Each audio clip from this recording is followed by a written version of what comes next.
മിശിഹായിൽ പ്രിയ സഹോദരീ സഹോദരങ്ങളെ, നാം ഇന്ന് കർത്താവിൻ്റെ സുവിശേഷം നമ്മൾ വളരെയധികം അമൂല്യമായ നിധികളോടുകൂടിയാണ് ഈ ഭൂമിയിലേക്ക് എത്തിച്ചേർന്നിരിക്കുന്നുള്ള ആ വിശേഷം അറിയുവാനായിട്ട് വേണ്ടി, അതറിയിക്കുവാനായിട്ട് വേണ്ടി പരിശുദ്ധാത്മാവിനാൽ നിറഞ്ഞ് നിങ്ങളിലേക്ക് ആ സുവിശേഷം അറിയിക്കുകയാണ്.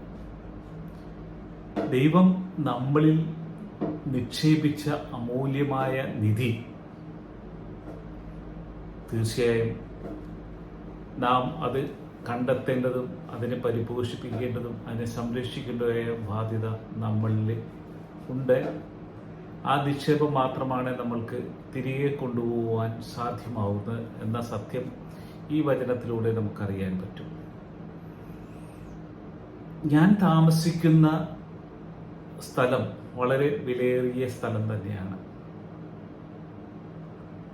അതിന് മാർക്കറ്റ് വിലയേക്കാൾ 10 ഇരട്ടി മൂല്യത്തോടുകൂടി ആരെങ്കിലും എൻ്റെ ഈ സ്ഥലം വാങ്ങിക്കാൻ വേണ്ടി വരുന്നുവെങ്കിൽ സാധാരണ ഒരു മനുഷ്യൻ എത്രയും വേഗം കൊടുത്ത് കൂടുതൽ മൂല്യം ഉണ്ടാക്കുവാൻ ശ്രമിക്കും. എന്നാൽ എൻ്റെ ഈ സ്ഥലത്ത് അമൂല്യമായ നിധി എൻ്റെ ഈ സ്ഥലത്ത് ഒളിഞ്ഞു കിടക്കുന്നുണ്ടെന്ന് ഞാൻ മനസ്സിലാക്കിയാൽ ഒരിക്കലും ഞാൻ ആ വിലയ്ക്ക് കൊടുക്കുകയില്ല. കാരണം ആ നിധിയുടെ മൂല്യം തന്നെ ഉള്ള സ്ഥലത്തിൻ്റെ വിലയേക്കാൾ 100 ഇരട്ടിയിൽ മേലെയാണ്.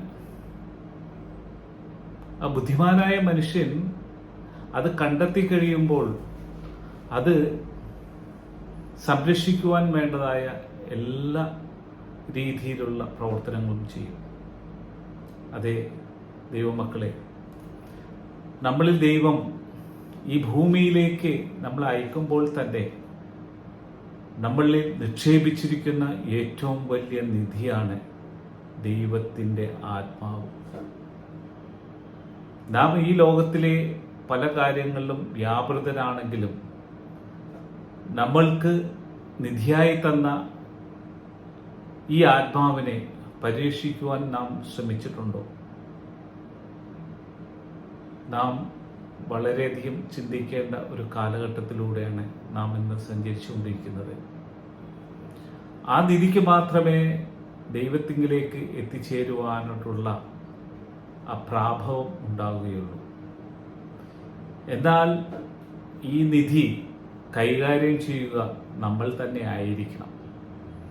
കാരണം ഈ നിധി നമ്മളെ പ്രലോഭകരിലൂടെ അത് നഷ്ടപ്പെടുവാനുള്ള അവസരമുണ്ടാവും. ഈ ലോകത്തെ ലൗകികമായ പല ആവശ്യങ്ങളെയും നമ്മൾ നേരിടുമ്പോൾ ഈ നിധി നമ്മളെ പണയപ്പെടുത്തുന്നുണ്ട്. നമ്മുടെ ആദിപിതാവും മാതാവുമായ ആദവും ഹൗവയും എല്ലാം ആ നിധിയെ പണയപ്പെടുത്തി അടിമപ്പെടുത്തി നമ്മൾക്ക് സ്വർഗരാജ്യത്തിനുള്ള അവകാശം നഷ്ടപ്പെടുത്തിയത് കൊണ്ട് മാത്രമാണ് നമ്മൾ മരണം സംഭവിച്ചത്. എന്നാൽ ദൈവപിതാവായ ദൈവത്തിൻ്റെ സ്നേഹത്താൽ നമ്മെ രക്ഷിക്കുവാനായിട്ടുള്ള തൻ്റെ രൂപത്തിലും സാദൃശ്യത്തിലും സൃഷ്ടിച്ച മനുഷ്യനെ അത്രയധികം സ്നേഹിച്ചതിനാൽ പല പ്രവാചകന്മാരെയും ഈ ലോകത്തിലേക്ക് അയച്ചുവെങ്കിലും മനുഷ്യനെന്നും ഈ പ്രലോഭകരിലൂടെ അവൻ്റെ നിത്യത നഷ്ടപ്പെടുത്തിക്കൊണ്ടിരുന്നു. എന്നാൽ പാപരഹിതനായ ദൈവത്തിൻ്റെ പുത്രനായ യേശുവിൻ്റെ ദിവ്യബലിയാൽ നമ്മളിലേക്ക് രക്ഷയുടെ സുവിശേഷം നൽകി, സ്വർഗരാജ്യത്തിന് അവകാശം നൽകി. അതെല്ലാം ദൈവത്തിൻ്റെ ഇഷ്ടം തന്നെയാണ് നമ്മളെ വിളിച്ചോതുന്നത്. നമ്മൾ നിക്ഷേപിച്ചിരിക്കുന്ന ഈ ആത്മാവിനെ നാം എന്ത് വില കൊടുത്തും സംരക്ഷിക്കുക, ദൈവത്തിൻ്റെ ഹിതം നിറവേറ്റുക. ഇതാണ് ബുദ്ധിമാനായ ഒരു മനുഷ്യൻ ചെയ്യേണ്ടത്. നമ്മളെ തിരഞ്ഞെടുത്തതുമാണ്. ദൈവം നമ്മൾക്കായിട്ട് രക്ഷ നൽകിയിട്ടുണ്ട്. എങ്കിലും നമ്മൾ തന്നെ ദൈവത്തെ മറന്ന് ദൈവത്തിൻ്റെ ഹിതം നടപ്പിൽ വരുത്താതെ, ദൈവത്തെ അനുസരിക്കാതെ ഇന്ന് പോകുന്ന ഒരു കാലഘട്ടത്തിലൂടെയാണ് ഇന്ന് ദൈവം തിരഞ്ഞെടുക്കപ്പെട്ടവർ പോലും ചെയ്യുന്നത്. സത്യം പറയട്ടെ, കർത്താവായ യേശു താൻ സ്ഥാപിച്ച സഭയിലൂടെ ദൈവമക്കൾക്ക് നിത്യജീവൻ പ്രാധാന്യം ചെയ്യുവാനായിട്ട് കൂദാശകളും മറ്റും നമുക്ക് നൽകിക്കൊണ്ട്, ആത്മീയ ഭൗതിക അനുഗ്രഹങ്ങൾ നമുക്ക് നൽകിക്കൊണ്ട് കർത്താവ് തൻ്റെ ഭവനത്തിലേക്ക് നമ്മളെ സ്വീകരിക്കുവാനായിട്ട് തയ്യാറായിരിക്കുമ്പോൾ, ഇന്ന് നമ്മളെ നയിക്കുന്ന ഇടയന്മാരും പുരോഹിതരും മറ്റുമെല്ലാം പ്രലോഭകരാൽ നമുക്ക് ദുഷ്പ്രേരണ നൽകിക്കൊണ്ട് നിത്യത നഷ്ടപ്പെടുന്ന ഒരു അവസരത്തിലൂടെയാണ് നാം ഇന്ന് സഞ്ചരിച്ചുകൊണ്ടിരിക്കുന്നത്. ഇന്ന് നമ്മുടെ സഭയിൽ സംഭവിച്ചുകൊണ്ടിരിക്കുന്ന മൂല്യച്യുതികളെല്ലാം ഇതിൻ്റെ ഭാഗമാണ്. എന്നാൽ ഈ അവസരത്തിൽ മറ്റൊന്നുകൂടി നാം മനസ്സിലാക്കേണ്ടതുണ്ട്. 2 തെസ്സലോനിക്ക 2-ാം അധ്യായം 10-ാം വാക്യത്തിൽ കർത്താവ് നമ്മളെ അറിയിക്കുന്നുണ്ട്,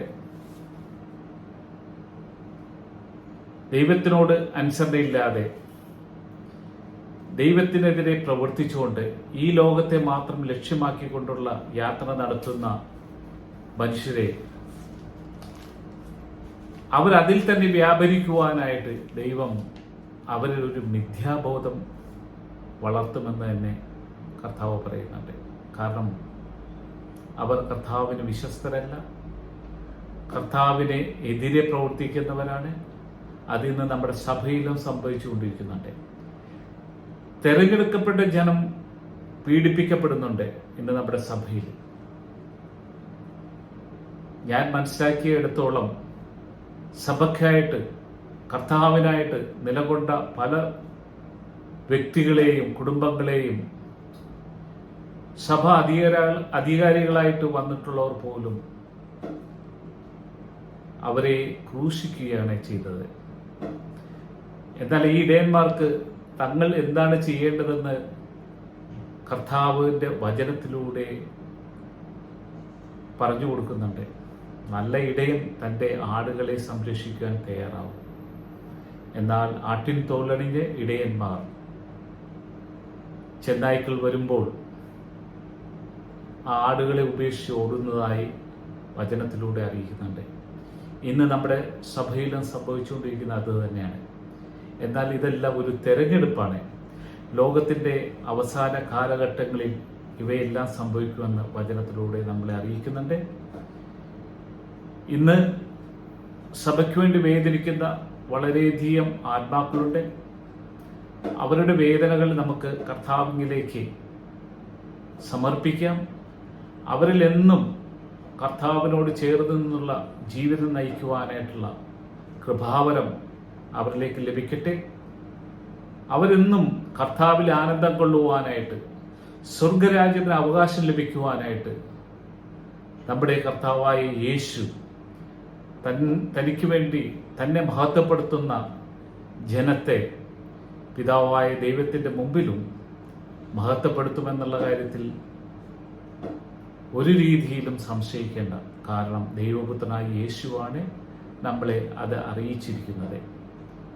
എല്ലാവർക്കും ആ നിത്യജീവൻ സ്വർഗീയ പിതാവിനോടൊപ്പമുള്ള സന്തോഷത്തിലും ആനന്ദത്തിലും സ്തുതിഗീതങ്ങൾ പാടി ദൈവത്തെ മഹത്വപ്പെടുത്തുവാനുള്ള കൃപാവരം ലഭിക്കട്ടെ എന്ന് ഞാൻ ആശംസിക്കുകയാണ്.